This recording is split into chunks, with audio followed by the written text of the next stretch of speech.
Diferente de muitos outros monumentos e estátuas megalíticas, os moais da Ilha de Páscoa aparentemente não foram levantados por uma civilização rica e poderosa.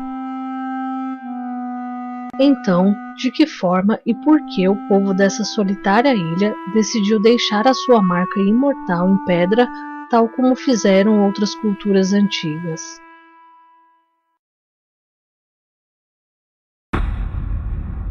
Ilha de Páscoa. Os Moais.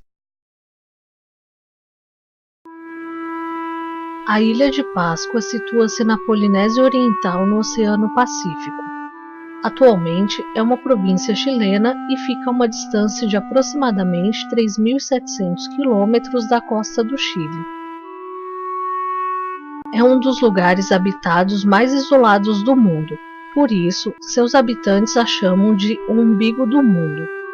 É também chamada pelos nativos de Rapa Nui, Ilha Grande, e de olhos fixos no céu.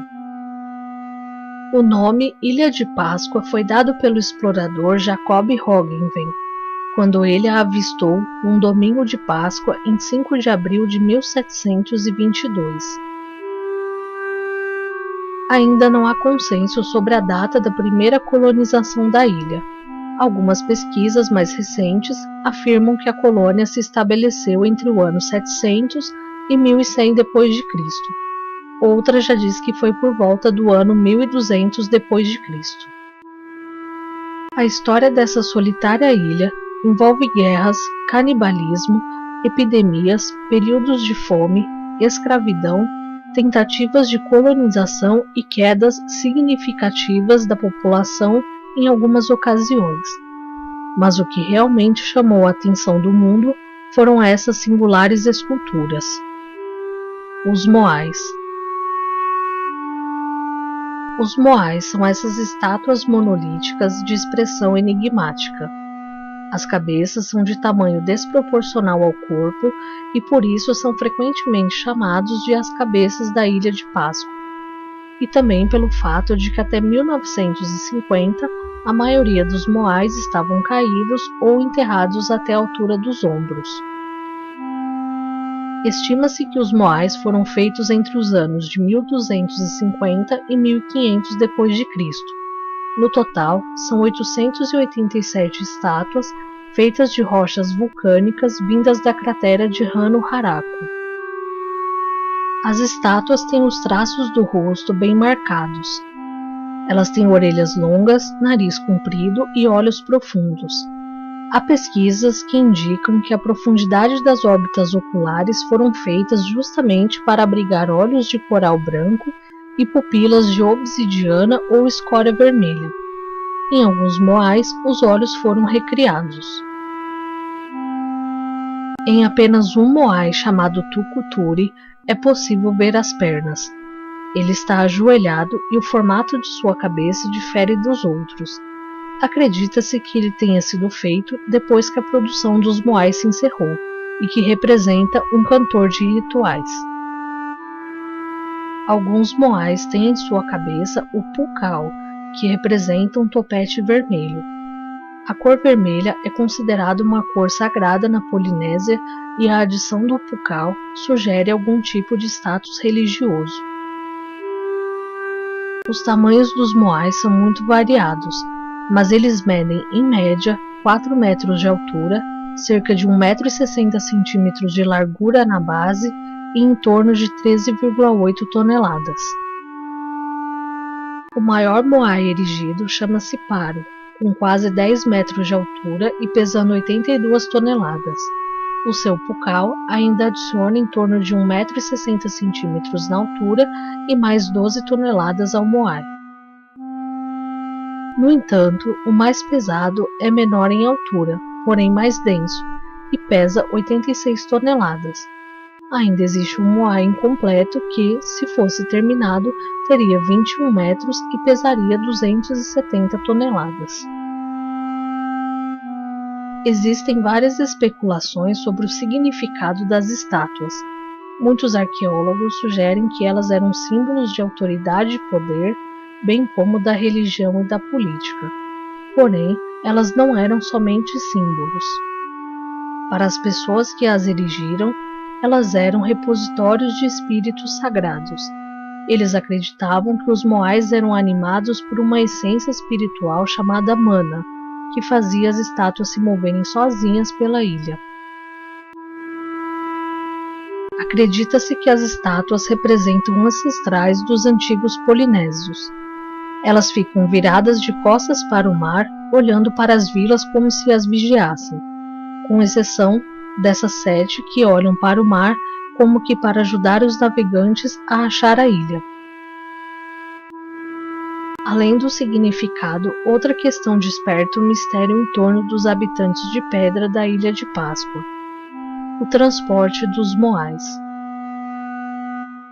Os moais viajaram cerca de 18 quilômetros pela ilha a partir do local onde foram talhados, sem o benefício de rodas, equipamentos e até de animais de grande porte. E ainda não se sabe exatamente como isso foi feito. Nas últimas décadas, várias tentativas de mover os moais foram feitas por pesquisadores. Eles utilizaram troncos como rolamentos, alavancas, cordas, trenós e outros meios para arrastar as estátuas de forma eficiente. Há experimentos que foram bem-sucedidos nas condições em que foram realizados, porém, nem sempre eles refletem as reais condições dos nativos, pois muitas delas estão somente no campo das hipóteses.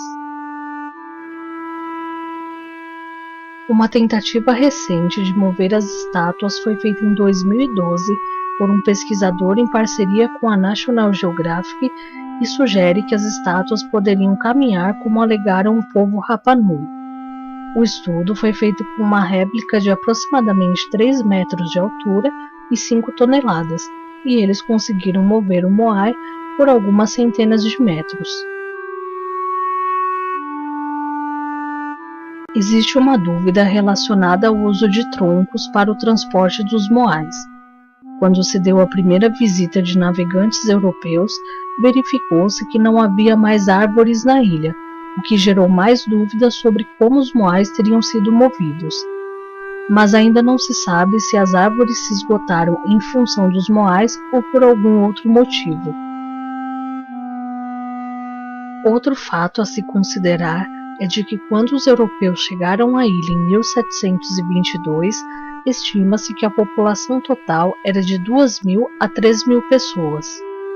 Ainda que a população da Ilha de Páscoa tenha sido maior nos séculos anteriores, mulheres, crianças e idosos não seriam capazes de colaborar tanto quanto os homens na construção e movimentação dos moais, o que reduz significativamente a quantidade de pessoas para a realização de tal obra. Mais um fato envolvendo os moais é que no século XVII muitos estavam caídos.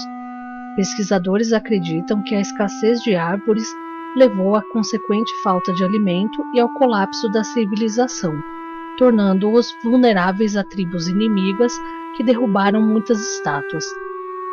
Lendas locais também falam que eles caíram devido a um terremoto.